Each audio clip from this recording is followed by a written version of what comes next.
Hey witches, welcome back to the channel. Once again, this is Starboy, the Cosmic Witch.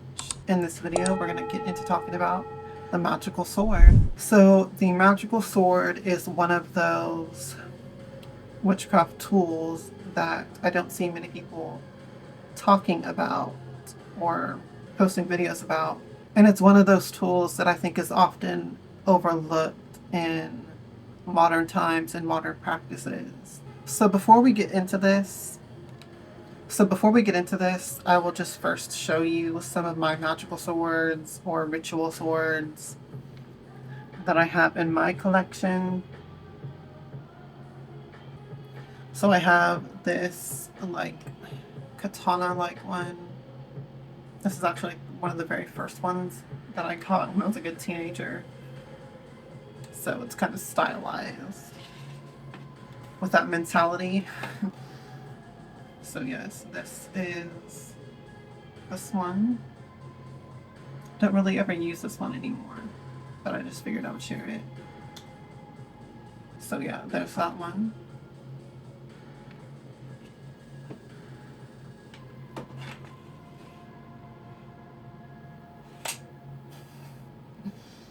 So dramatic. So this is a replica from the Vikings TV show. And if you don't know what that is, I will stab you. This one has some runes. Very shiny, very reflective. Yeah, and honestly, this one is just for fun. I don't really ever use it for magic. I'm more the type of person that, you know, once I have a ritual tool, I just like stick with that one.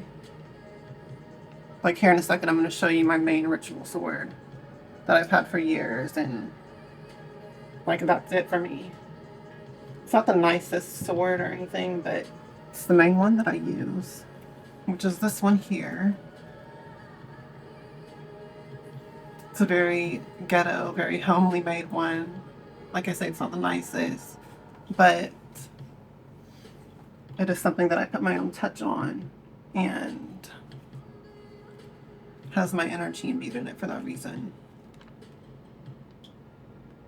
It's actually made from a sword that broke, and I put leather around like the base of it to just make a handle for myself. So it's very ghetto, it's very homemade, but it feels like it's the most powerful one that I have for that reason. That's this one.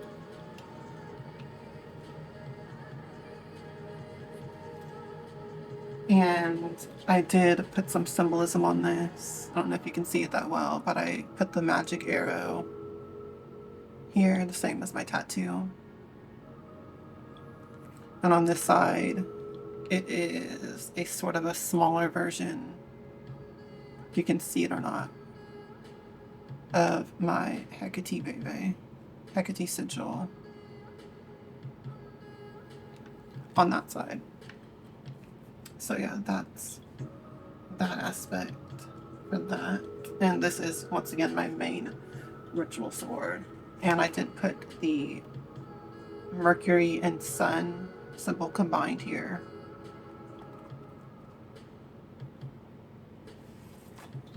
And the final one that I will quickly show you is one that I actually found in the woods. Me and my brother went in the woods a few years ago, and we literally found this like massive crater in the ground, and this sword was like stabbed stuff in the middle of it. I don't know, but that's what we found. So I called this one the demon sword because I made a joke to my brother at the time when we found it that it was a gift from the demons. Thought that was a hilarious thing. But yeah, so now I just call it the demon sword. Plus also it has like this demonic face on the hilt. So thought it was a fitting name for this one. And the top has this little fake jewel on it, and then the side's missing. I still need to find a piece to put there. But yeah, that's this one. I will not point this one at you simply because I did just randomly find it in the woods and I have no idea what energies are really attached to it or how it got there. Could have just been some crackheads playing around in the woods that left it there, or maybe it is really demonic. I don't know. But yeah, that's this one. I have used it for a few rituals though. Never cleansed it, to be honest with you. I use that one mainly for baneful magic though. So I felt like not cleansing it was the move for that one. But yeah, those are some of my swords. I do have more, but they're not really worth showing, honestly, and I don't use them that often. So now that I've showed you some, let's talk about the magical sword in practice. So like with all ritual tools, the sword has different layers to it, and there's a dual aspect to it in more ways than one, but in the main way that I'm talking about here is that there's the physical tool and then there is the astral tool. And this goes for all your witchcraft tools. So on the physical side, once again, you have the actual physical item, the object, the sword itself. And you can just buy one, you can find one randomly in the woods, you can make one if you're skilled and talented to do so.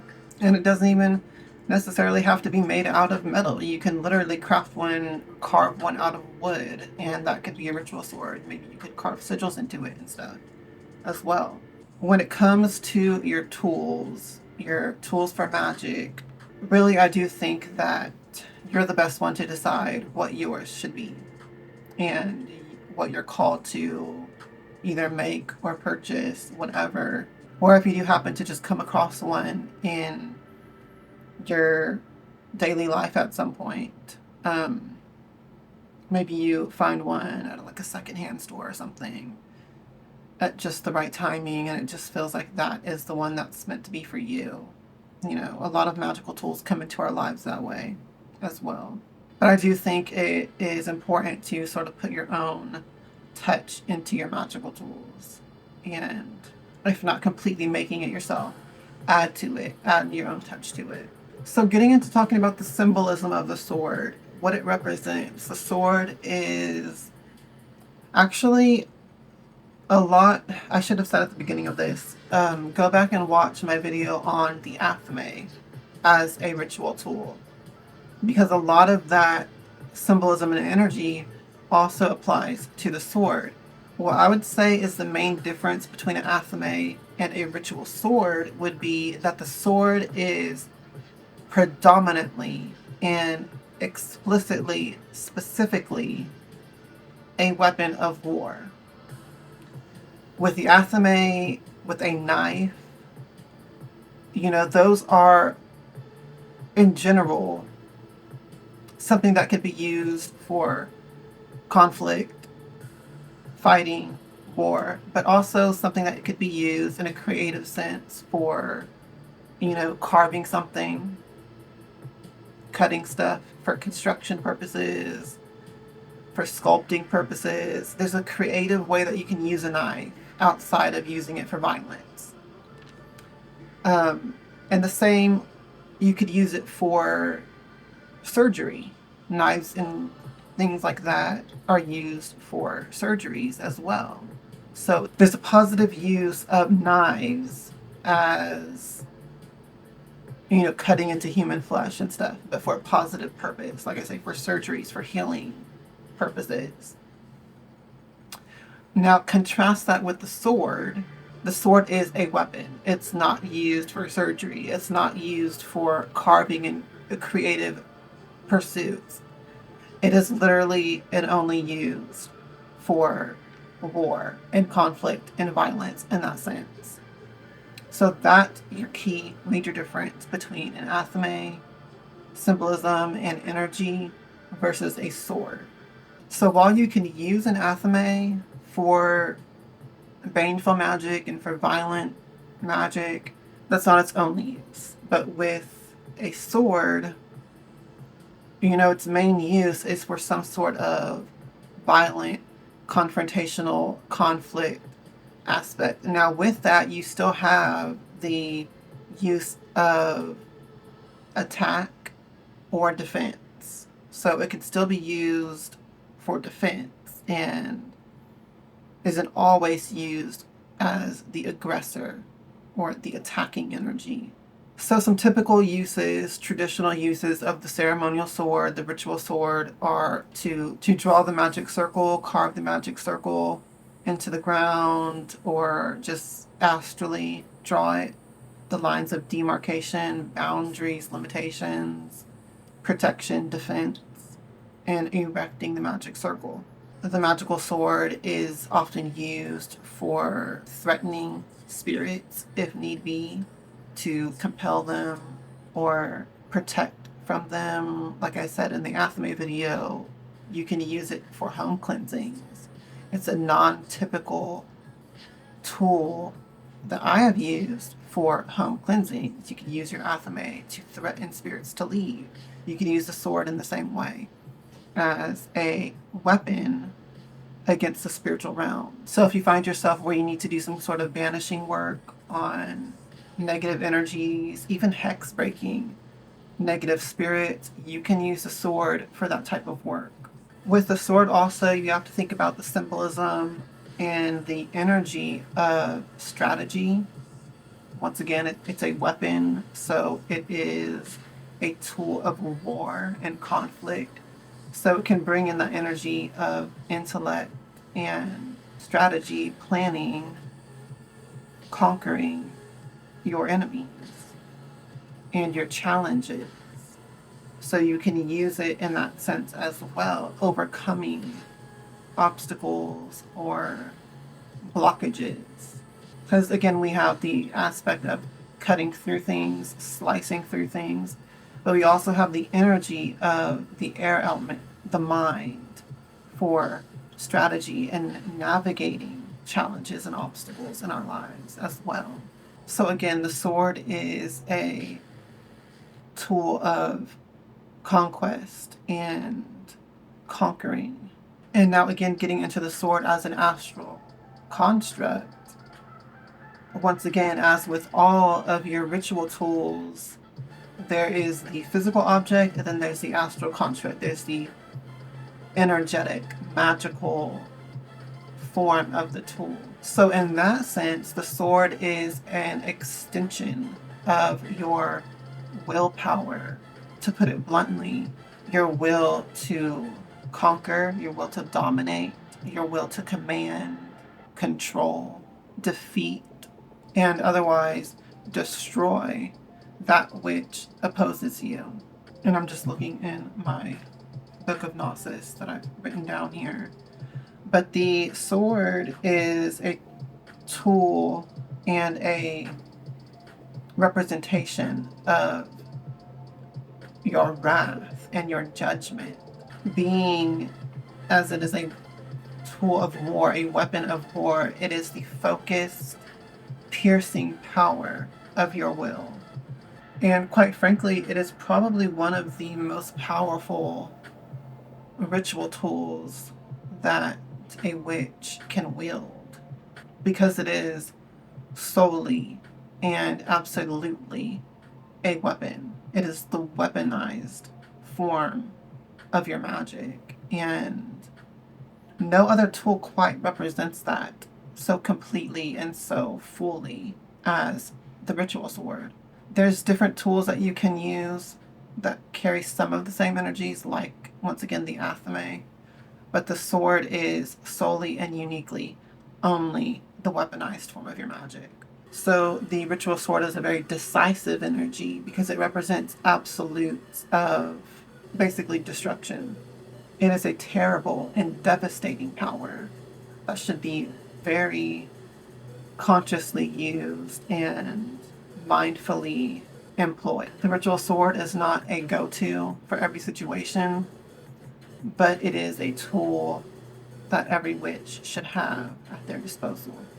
And quickly here, before we close out the video, I do want to simply just go over a method creating the astral construct of your ritual sword and using that in your day-to-day life or whatever when necessary in your magical practice.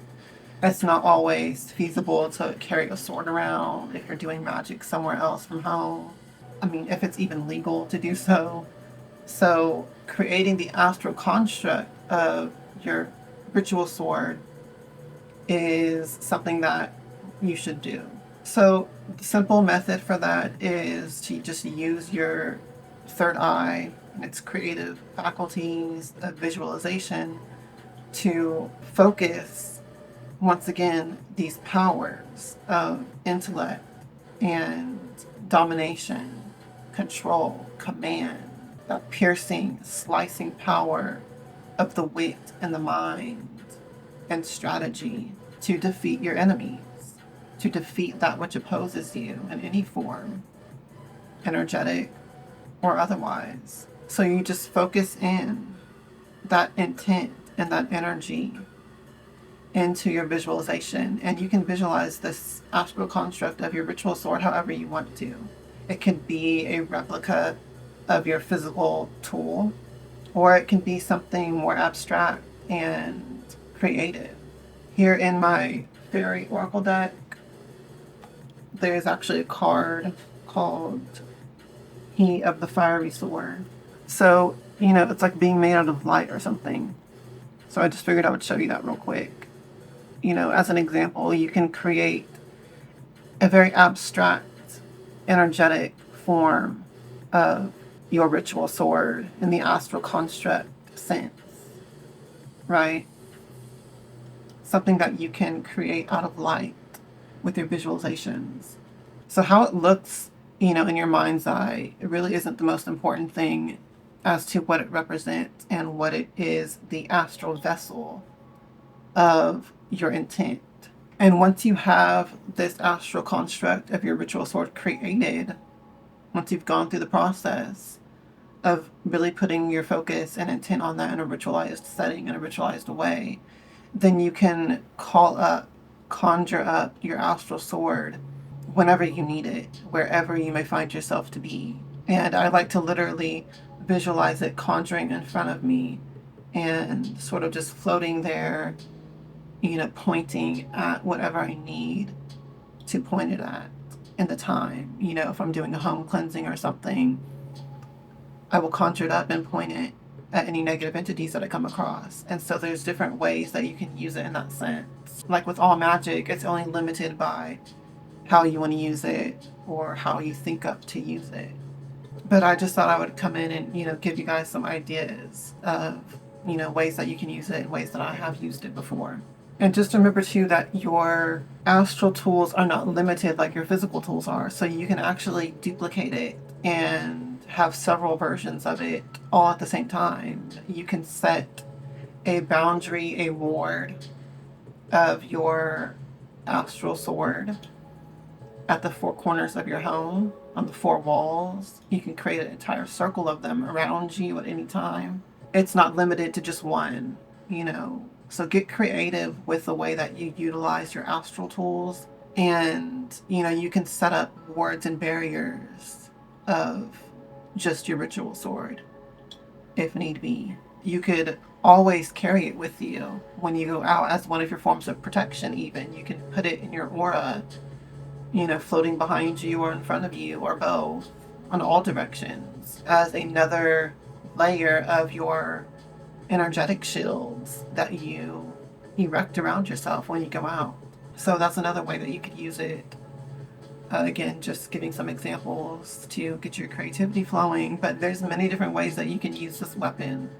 And again, you could use it for curse work, for hexing. You could literally just throw it at people with your third eye, stab through them with your third eye, things like that. So again, there's many different ways that you can use it, and I just wanted to give you guys some ideas here.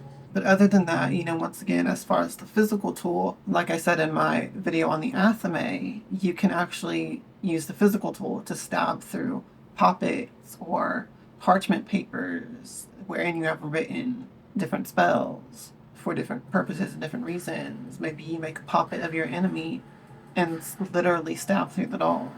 So there's that aspect to it as well, that you can use the physical tool in that way. So yeah, with that said, that's basically all for this video. Just wanted to talk about this tool that I don't see talked about very often and put this out there, give you guys some ideas and sort of my take on it. And I hope that you guys found this video interesting and useful. If you would like to contact me for spiritual services, spell work services, consultations, or to have a reading, the information for that is down below in the description box. If you would like to join my Patreon, the information for that is down below in the description box as well. I would like to thank all of my current patrons and group members.